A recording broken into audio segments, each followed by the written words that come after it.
parce que c'est important d'avoir en tête que Stalingrad, c'est la victoire de toutes celles et tous ceux qui résistèrent, et pas seulement les communistes naturellement.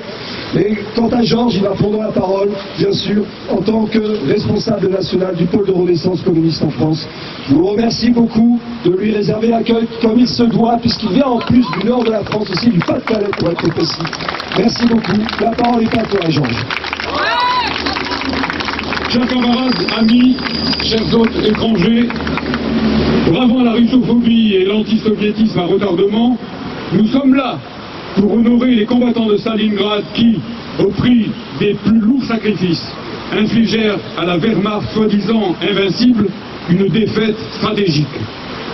Alors qu'Emmanuel Macron n'a même pas invité la Russie à l'anniversaire de la libération du camp d'Auschwitz par l'armée rouge, alors qu'à nouveau des armes allemandes, des Panzers surnommés Léopard, sont envoyés en Ukraine à un régime notoirement pro-nazi admirateur de Bandera, nous sommes là pour rappeler deux paroles historiques proférées, l'une par le général de Gaulle en visite au généralissime Staline en 1944, l'autre prononcée par Maurice Thorez en 1950 à la veille du lancement de l'appel de Stockholm contre la guerre nucléaire. Parlant devant Staline, à Moscou en 1944, Charles de Gaulle a dit en effet ceci: les Français savent que la Russie soviétique a joué le rôle principal dans leur libération.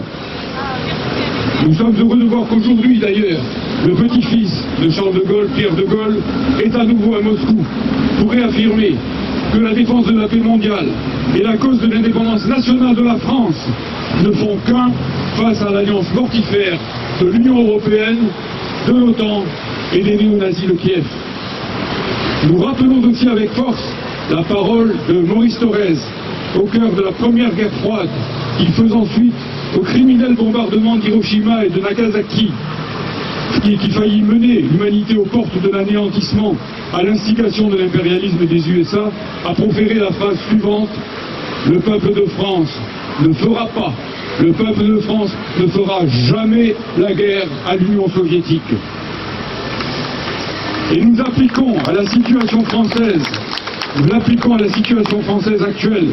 Nous nous opposons à Emmanuel Macron, qui, sous la dictée de ses maîtres de l'Union européenne et de l'OTAN, fait de jour en jour de la France un pays co-belligérant en Ukraine, au risque d'attirer la foudre et l'extermination sur le peuple français.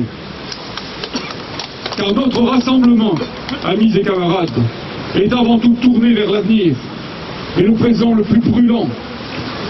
Il semble que toutes les crises couvées par le capitalisme impérialisme de plus en plus pourrissant, fascisant et exterministe arrivent en même temps à maturité en ce moment.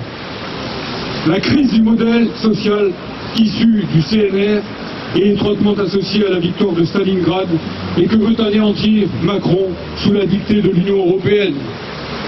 La crise de l'État-nation qu'Olaf Scholz annonce ouvertement vouloir dissoudre dans l'État fédéral européen inséré dans le pacte hégémonique de l'OTAN. La crise du mouvement ouvrier qui doit désormais choisir sans espoir de conciliation avec les renégats entre les défenseurs rouges de la paix, de l'indépendance nationale et du socialisme et les accompagnateurs des guerres impérialistes et des crédits de guerre votés au Parlement par le gouvernement pro-nazi de Zelensky. C'est pourquoi, camarades, au nom du PACF, qui a l'honneur d'organiser ce rassemblement, et avec tous ceux qui sont ici présents et que je salue de la façon la plus fraternelle, je forme ici les 5 vœux suivants, tous conformes à l'esprit immortel de Stalingrad. Le premier vœu, amis de la paix et de l'humanité, c'est que nous soyons tous unis contre l'UE et contre l'OTAN pour la paix, pour la désescalade, pour la fin des sanctions boomerang, pour la négociation. Non aux fauteurs de guerre, non aux fauteurs d'extermination, non aux fauteurs d'anéantissement. Le deuxième vœu que je forme ici, au nom du PRCF, amis antifascistes de la démocratie, c'est que nous soyons tous unis pour abattre le néonazisme, le fascisme, le racisme, le néo-mussolinisme qui triomphe en ce moment en Italie.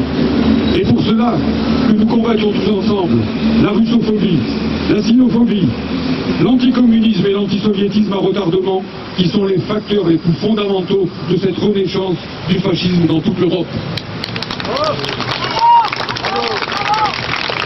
Amis de la France libre, de la France indépendante et souveraine que nous avons défendue ensemble, communistes, gaullistes et toutes sortes de patriotes de toutes conditions et de toutes origines, nous réclamons à plein poumon la rupture de notre pays avec l'Union européenne, avec l'OTAN. L'Union européenne et l'OTAN, amis et camarades, je le dis avec l'angoisse au cœur, si la France n'en sort pas, elle y restera. Amis du syndicalisme de classe, en plein bras de fer sur la question des retraites, pas de frilosité désormais.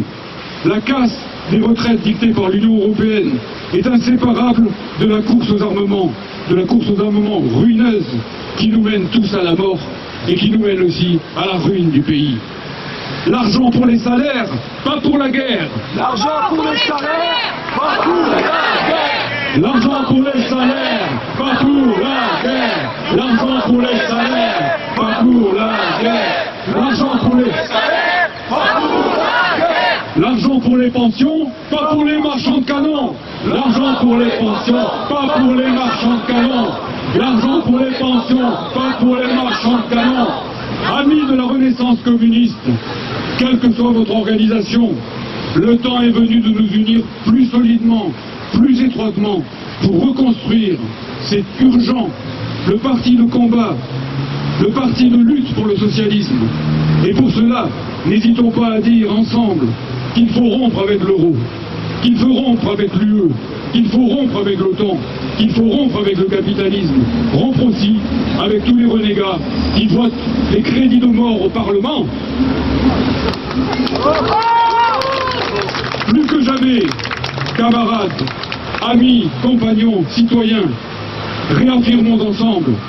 À Stalingrad, les nazis ont perdu. Contre l'OTAN, le combat continue. À Stalingrad, les nazis ont perdu. Contre l'OTAN, le combat continue. À Stalingrad, les nazis ont perdu. Contre l'OTAN, le combat continue. Stalingrad, on ne t'oublie pas. Stalingrad, on continue le combat. Stalingrad, on ne t'oublie pas. Stalingrad, on continue le combat.